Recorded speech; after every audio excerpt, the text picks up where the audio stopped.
Hello and welcome to the Joe Ligato Show. I'm your host, Dr. Joe Ligato, and we're going to be continuing our analysis and commentary on this video of Vladimir Putin, the president of Russia, given at the St. Petersburg International Economic Forum, discussing just the state of Russia, the direction of Russia, and what Russia's impact is really going to be on the rest of the world. And keep in mind, Russia is a major power in the world.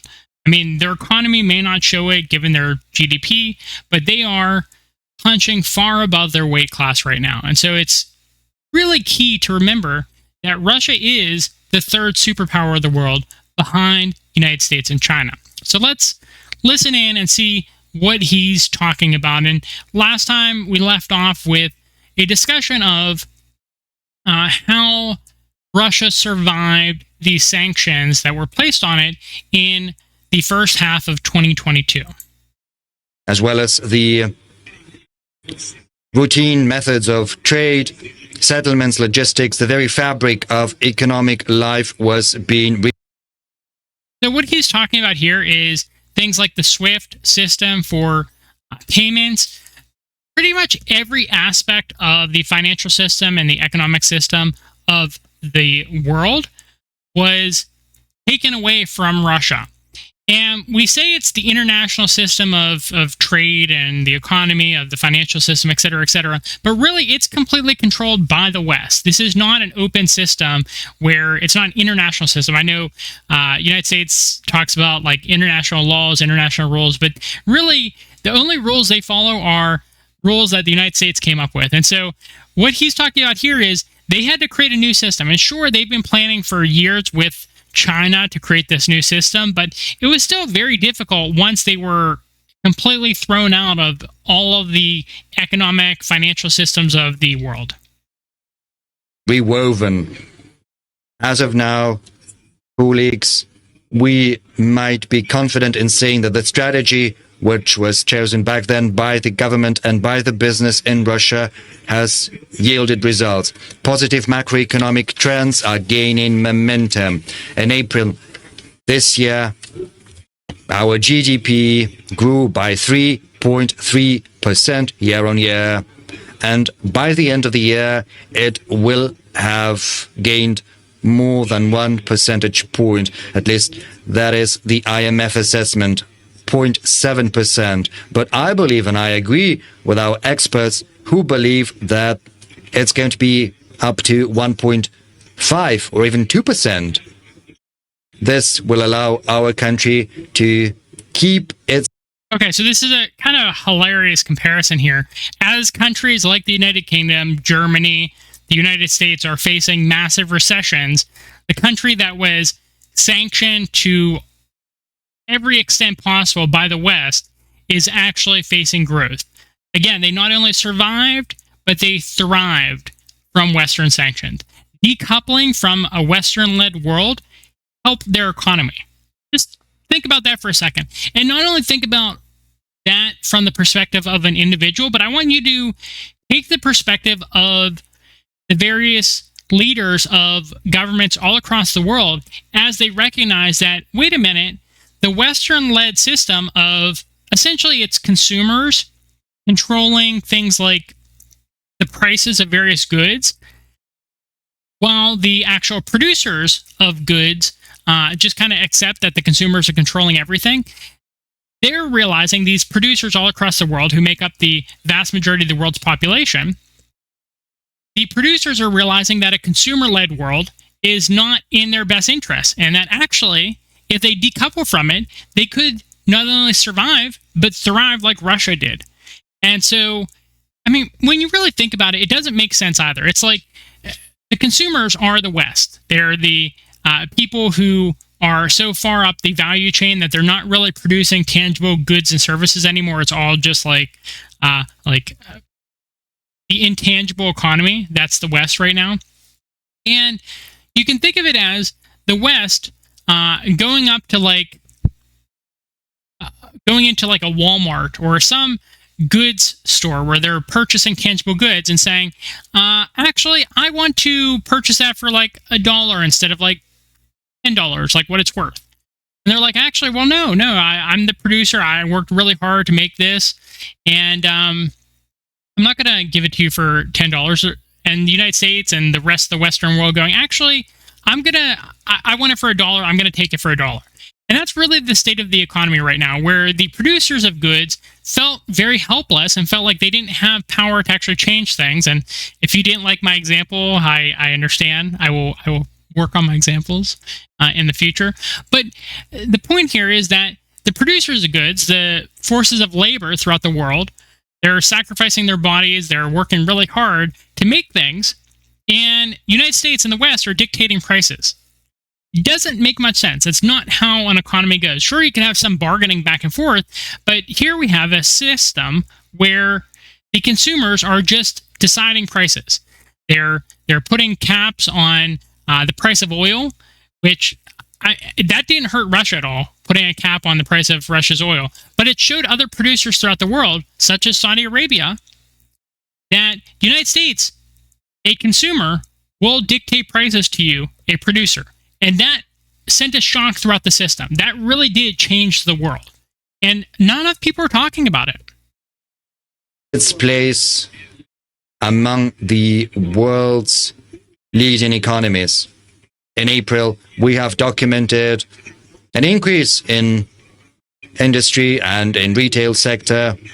And incidentally, the manufacturing output from January to April stood superior to last year's figures by 2.9%, even though this was the field that came under the heaviest blow due to the rupture of cooperation. So things like manufacturing, which the United States tried to hinder, actually did super, super, super well during this time of being sanctioned. And so, again, just reiterating, and this is more at a micro level instead of a macro level, Russia not only survived sanctions, but thrived throughout them. And obviously, increasing your manufacturing sector is going to be very important whenever you're in a special military operation or in a war and you have to go through a lot of ammunition. So they're doing excellent here. Oh, and by the way, in case you haven't read elsewhere, but it takes the entire West combined, like, I think it was something like 6 months to produce as many artillery shells as Russia produces in 1 month. And so, yeah, the West likes to think of Russia as just kind of a gas station of the world, but Russia produces things. They are a major power in the world. And I actually read, probably a few months ago now, but I read about how, sure, Russia has a smaller population than the United States, but actually the percentage of their college graduates who have engineering degrees is much higher than the United States. A lot of people in the United States go for humanities and social science degrees, like feminist dance theory types of things. So actually, Russia has more engineers in absolute terms than the United States because of their higher percentage of engineering college graduates. And so they're able to produce things to a much higher degree than the rest of the world really expects. But what has allowed us to secure these outcomes? Because a year ago, the sentiment, including in our business circles, were very wary, and few could have anticipated how the developments would play out. And amid those conditions, it was very important to provide our business with support, reinforce their trust in the policy pursued by the government, and to underline the dependability and steadfastness of fundamental market institutions such as freedom of entrepreneurship and guarantees of property protection. And that is why, when speaking at the forum last year, I formulated our values with regard to economic development amid new conditions and for the long term.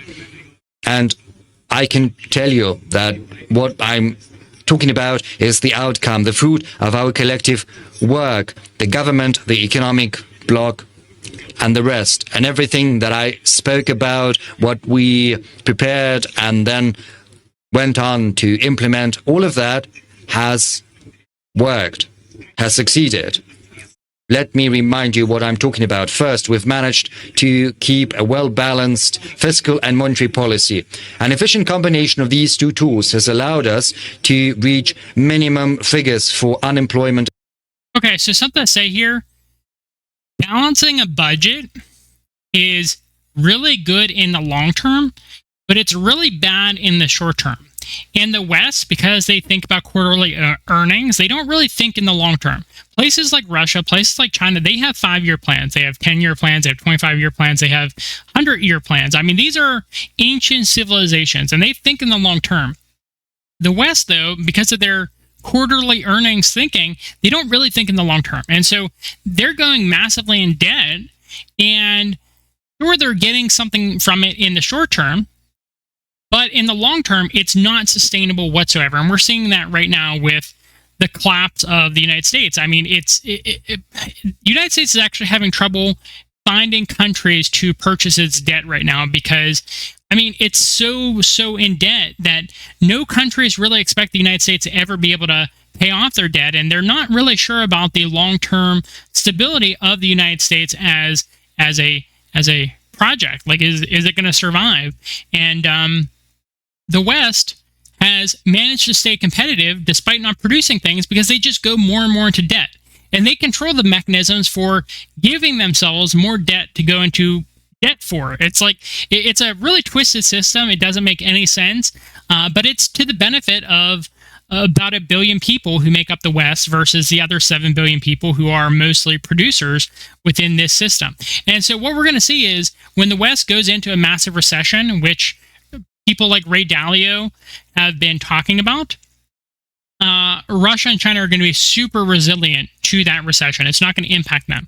Whereas other countries downstream of the United States are going to face massive consequences because the United States can tweak things economically, financially, tweak things so that the majority of the impact, the majority of the punishment, the consequences of the United States actions goes downstream of the United States. And that's just one of the benefits of being in charge of the global financial and economic system. Russia, because they're decoupled from that, are not going to face the same consequences during the next recession. And they're going to look really good for foreign direct investment because of the fact that they're going to be thriving during a time when the West is facing a deep recession.